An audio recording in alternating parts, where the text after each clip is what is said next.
नमस्कार दोस्तों, OCA network में आपका स्वागत है। मैं हूं ओमकार चौधरी। बांग्लादेश में क्या हुआ था? 5 अगस्त 2024 शेख हसीना सरकार का तख्ता पलट दिया गया था और वहां जमकर हिंदुओं को निशाना बनाया गया था। और तर्क क्या दिया गया था कि हिंदू जो हैं वो शेख हसीना और उनकी पार्टी अवामी लीग को सपोर्ट करते हैं और वोट उनके फेवर में करते हैं, इसलिए हिंदुओं को निशाना बनाया गया। कत्लेआम हुआ, बहुत सारे हिंदुओं को मार डाला गया, उनकी दुकानें, उनके घर, उनकी माँ बहन बेटियों की अस्मत सब लूटी गई, उनको चौराहों पर लटका दिया गया जैसे सूली पर चढ़ा दिया जाता है। और तब आपको ध्यान होगा, भारत में ये सवाल उठ रहे थे कि मोदी सरकार चुप क्यों है, उसको कार्रवाई करनी चाहिए।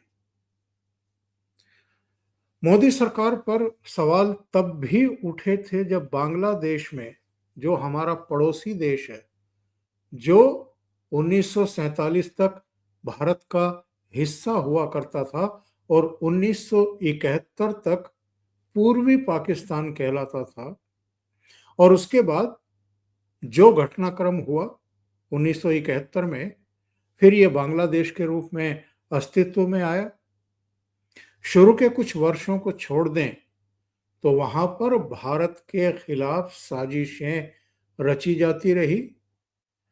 खालिदा जिया सत्ता में आती थी, उनके पिता यानी जो वहां के राष्ट्रपति भी रहे और दूसरे पदों पर भी रहे, उनका जब प्रभुत्व रहा तो भारत विरोधी एक पूरा नैरेटिव वहां चलाया जाता था।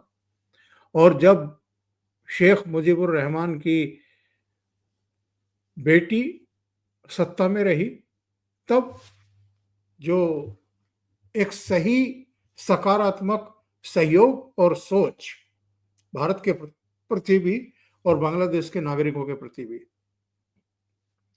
शेख हसीना भारत पर कितना भरोसा करती है, उनका परिवार कितना भरोसा करता है, जब उनका तख्ता पलटा गया तो वो वायु अपनी सेना के एक विमान से हिंडन एयरपोर्ट पर लैंड हुई, जो गाजियाबाद में यानी दिल्ली के बिल्कुल नजदीक है। और उसके बाद से शेख हसीना भारत में ही हैं। तो जो मैंने कहा है कि बांग्लादेश के हिंसा के बाद, तख्ता पलट के बाद, हिंदुओं को निशाना बनाए जाने के बाद जो कुछ घटा, क्या अब पश्चिम बंगाल में जो कुछ चल रही है, हिंसा चल रही है, जिस तरह के हिंदुओं को निशाना बनाया जा रहा है, उनको पलायन के लिए मजबूर किया जा रहा है, दो पिता पुत्र जो मूर्तिकार थे, जो देवी देवताओं की मूर्ति बनाते थे, उनकी निर्मम हत्या कर दी गई, घरों को खाली करके भागने के लिए मजबूर कर दिया गया लोगों को। पश्चिम बंगाल की इस ताजा हिंसा में 3 लोग मारे जा चुके हैं, सैकड़ों घायल हुए हैं, बहुत सारे पुलिसकर्मी घायल हुए हैं, सैकड़ों गिरफ्तार भी किए गए हैं, लेकिन हिंसा रुकने का नाम नहीं ले रही है। मुर्शिदाबाद में अगर 14 अप्रैल को अपेक्षाकृत शांति रही, तो कलकत्ता के पास भांगर में 4 घंटे तक रोड को जाम कर दिया गया, नेशनल हाईवे को जाम कर दिया गया, वहां पर व्हीकल्स वगैरह उनको निशाना बनाया गया और पुलिस की वैन को उलट दिया गया। जिस तरह के हालात पश्चिम बंगाल में हैं, जिस तरह हिंदुओं को निशाना बनाया जा रहा है वक्फ अधिनियम का विरोध करने के नाम पर, उसके बाद जो बांग्लादेश की हिंसा के बाद हुआ था, क्या वो पश्चिम बंगाल की हिंसा के बाद भी रिपीट होगा? बांग्लादेश की हिंसा के बाद क्या हुआ था? 5 राज्यों में चुनाव हुए, जम्मू कश्मीर, हरियाणा, महाराष्ट्र, झारखंड और दिल्ली। और उत्तर प्रदेश में 10 विधानसभा सीटों के लिए उपचुनाव हुआ। और उसके नतीजे क्या रहे? जम्मू कश्मीर में पिछली विधानसभा में जो 10 साल पहले चुनाव हुए थे, तब भारतीय जनता पार्टी के 25 एमएलए हुआ करते थे, जो बढ़कर के 29 हो गए। यानी जम्मू कश्मीर का जो हिंदू है वो और एकजुट हुआ बांग्लादेश में हिंदुओं को निशाना बनाए जाने के बाद। हरियाणा में 2 बार की सरकार थी, 2014 से 2024 तक 2 बार सरकार बनी। किसी को उम्मीद नहीं थी कि हरियाणा में तीसरी बार भी भारतीय जनता पार्टी की सरकार बन जाएगी। लेकिन हिंदुओं में इतना गुस्सा था, वो यूनाइट हुए, एकत्र हुए, ध्रुवीकरण हुआ उनका। कांग्रेस वहां सत्ता में नहीं आ पाई और भारतीय जनता पार्टी की तीसरी बार भी सरकार बन गई। महाराष्ट्र में भी यही हुआ। हरियाणा और महाराष्ट्र और झारखंड में भी योगी आदित्यनाथ की जो सभाएं हुई, उसमें योगी आदित्यनाथ ने कहा था कि बटोगे तो कटोगे। जो बांग्लादेश में हुआ है वो यहां भी होगा। और अब देखो ना, योगी आदित्यनाथ ने जो कुछ कहा था वो तो अब पश्चिम बंगाल में होते हुए हम और आप देख रहे हैं। यहां भी जिस तरीके से हिंसा, तोड़फोड़, आगजनी, पथराव और हत्याओं के बाद हिंदुओं का पलायन शुरू हो जाता है, पश्चिम बंगाल में भी। इससे बाहर संदेश क्या जा रहा है कि ये कमजोर हैं, ये आर्थिक रूप से भी कमजोर हैं, ये संगठित भी नहीं हैं। और ऐसा लगता है कि जो कट्टरवादी, कट्टरपंथी मुस्लिम हैं और उनके संगठन हैं और जो कैडर है ममता बनर्जी की पार्टी का, वो पूरी तरीके से हिंसक हो जाता है और ये लोग घबरा करके भाग खड़े होते हैं।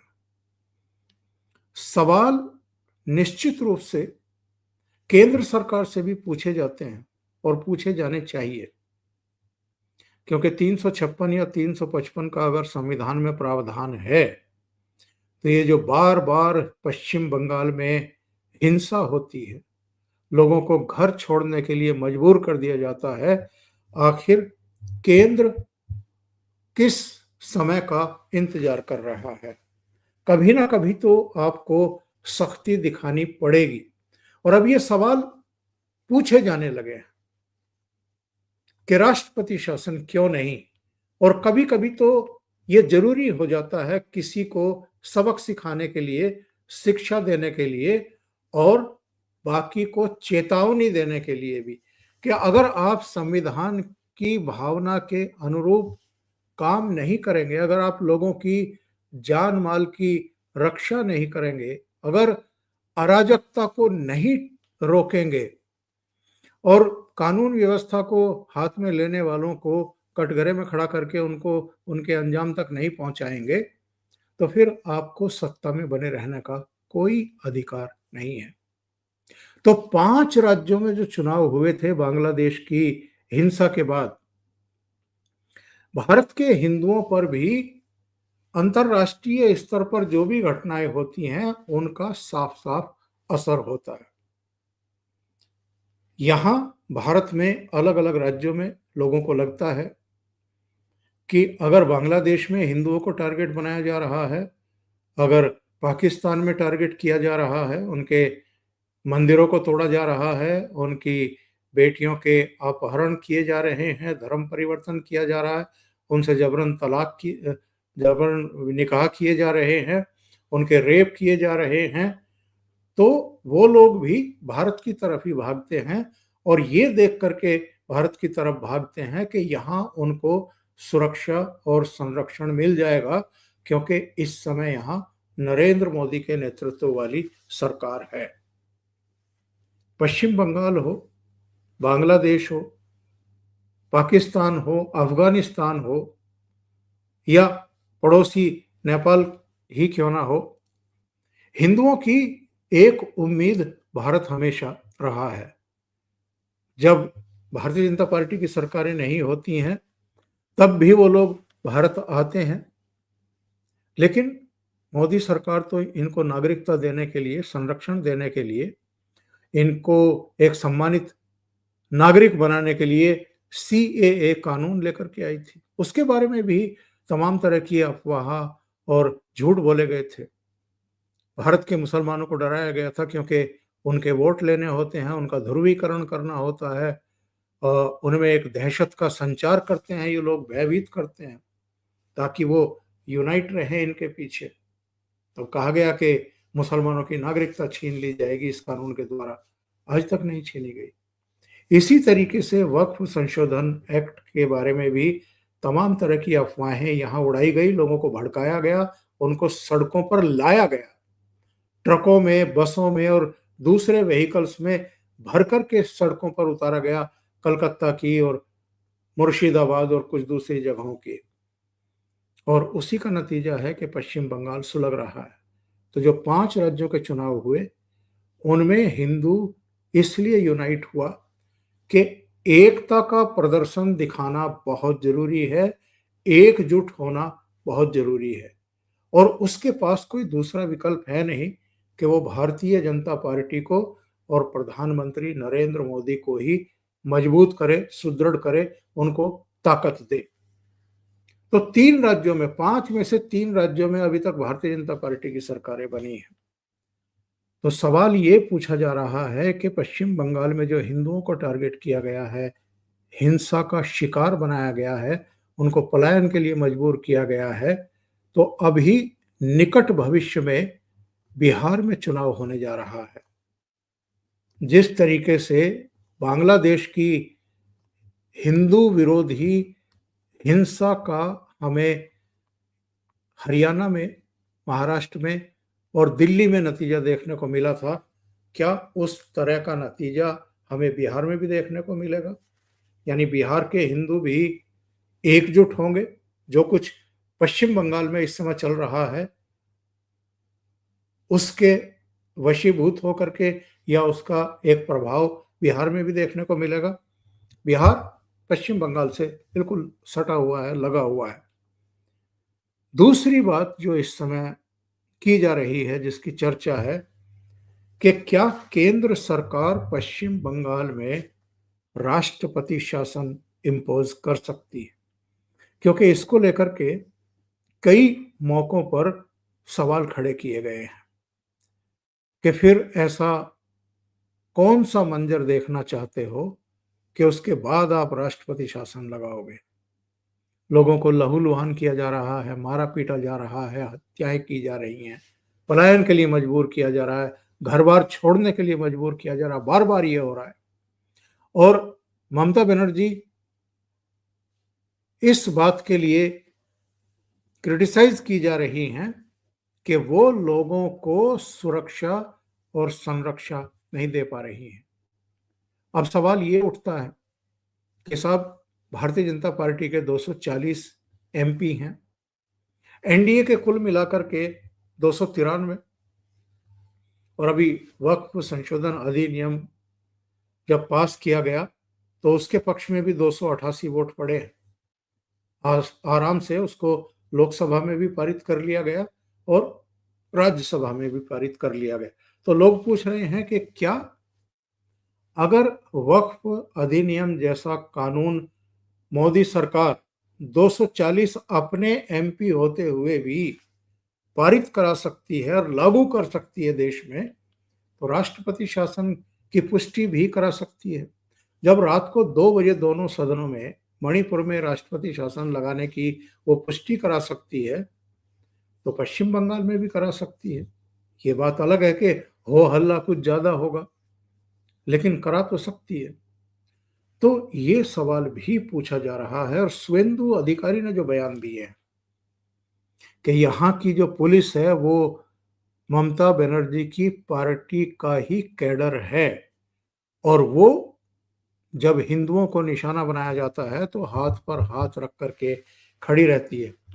और उनका ये भी कहना है कि जहां ये 50% से अधिक हैं, यानी मुस्लिम, वहां पर निष्पक्ष तरीके से वोटिंग नहीं हो सकती है और चुनाव नहीं कराए जा सकते हैं।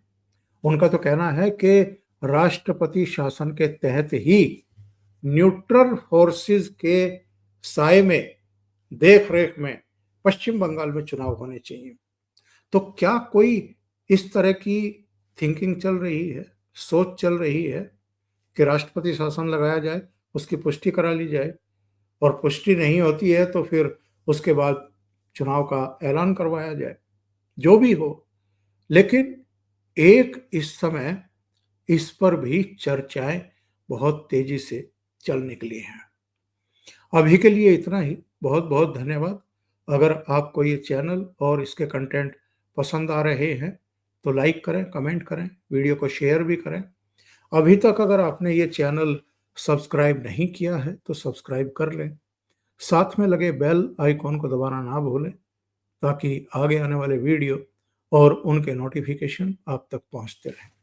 बहुत बहुत धन्यवाद। नमस्कार।